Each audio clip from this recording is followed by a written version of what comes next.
क्या आपने कभी सोचा है कि मनुष्य के जीवन में दुख क्यों आता है? क्यों कभी कभी सब कुछ होते हुए भी मन अशांत रहता है? भगवान श्री कृष्ण गीता में कहते हैं कि मनुष्य का सबसे बड़ा मित्र भी उसका मन है और सबसे बड़ा शत्रु भी उसका मन है। जो व्यक्ति अपने मन को नियंत्रित कर लेता है वह जीवन की हर कठिनाई पार कर सकता है, लेकिन जो मन के वश में हो जाता है वह छोटी सी समस्या से भी हार मान लेता है। कृष्ण कहते हैं कि तुम्हारा अधिकार केवल कर्म करने में है, फल में नहीं। आज अधिकांश लोग परिणाम की चिंता में अपना वर्तमान खो देते हैं। जब हम पूरे मन से अपना कर्तव्य करते हैं और परिणाम ईश्वर पर छोड़ देते हैं, तब मन में शांति आती है।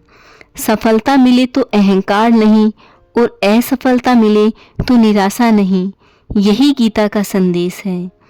गीता हमें सिखाती है कि परिवर्तन संसार का नियम है। जो आज हमारे पास है वह कल नहीं भी हो सकता है। इसलिए किसी भी वस्तु, व्यक्ति या परिस्थिति से अत्यधिक मोह नहीं रखना चाहिए। सुख आए तो विनम्र रहो, दुख आए तो धैर्य रखो, क्योंकि दोनों ही स्थायी नहीं हैं। भगवान श्री कृष्ण बताते हैं कि क्रोध मनुष्य का सबसे बड़ा शत्रु है। क्रोध से बुद्धि नष्ट हो जाती है और बुद्धि के नष्ट होने पर व्यक्ति सही और गलत का भेद खो देता है। इसलिए जब भी क्रोध आए कुछ क्षण मौन रहना चाहिए। शांत मन से लिया गया निर्णय हमेशा बेहतर होता है। गीता का एक और महान संदेश कि आत्मा अमर है। शरीर जन्म लेता है और एक दिन समाप्त हो जाता है, लेकिन आत्मा न कभी जन्म लेती है और न कभी मरती है। जिस प्रकार मनुष्य पुराने वस्त्र त्याग कर नए वस्त्र धारण करता है, उसी प्रकार आत्मा एक शरीर छोड़कर दूसरा शरीर धारण करती है। इसलिए मृत्यु अंत नहीं बल्कि एक नई यात्रा की शुरुआत है। भगवान श्री कृष्ण यही कहते हैं कि जो हुआ अच्छा हुआ, जो हो रहा है अच्छा हो रहा है और जो होगा वह भी अच्छा ही होगा।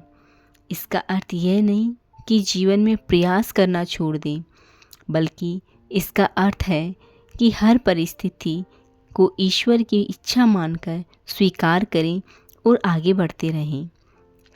मनुष्य को लोभ, मोह और अहंकार से दूर रहना चाहिए।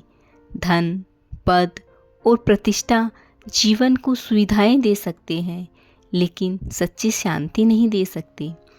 सच्ची शांति तब मिलती है जब मन संतोष से भर जाता है। जिसके पास संतोष है वही वास्तव में सबसे धनी व्यक्ति है।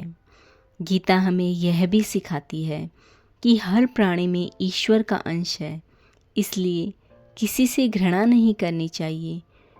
जो सभी के प्रति प्रेम, दया और करुणा का भाव रखता है वही सच्चा भक्त कहलाता है। पूजा केवल मंदिर में नहीं होती, बल्कि किसी की सहायता करना भी ईश्वर की सेवा है।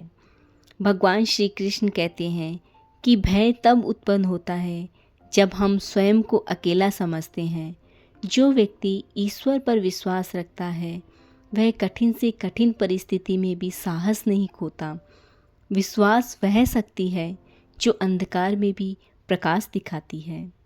अंत में गीता का सबसे बड़ा संदेश यही है कि अपने जीवन का प्रत्येक कार्य ईश्वर को समर्पित कर दो।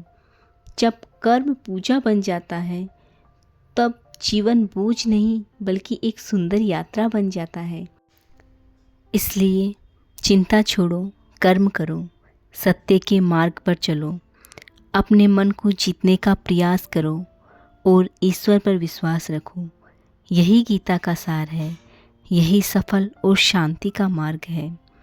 जिसने गीता को समझ लिया उसने जीवन को समझ लिया, और जिसने जीवन को समझ लिया उसके लिए कोई भी कठिनाई बड़ी नहीं होती।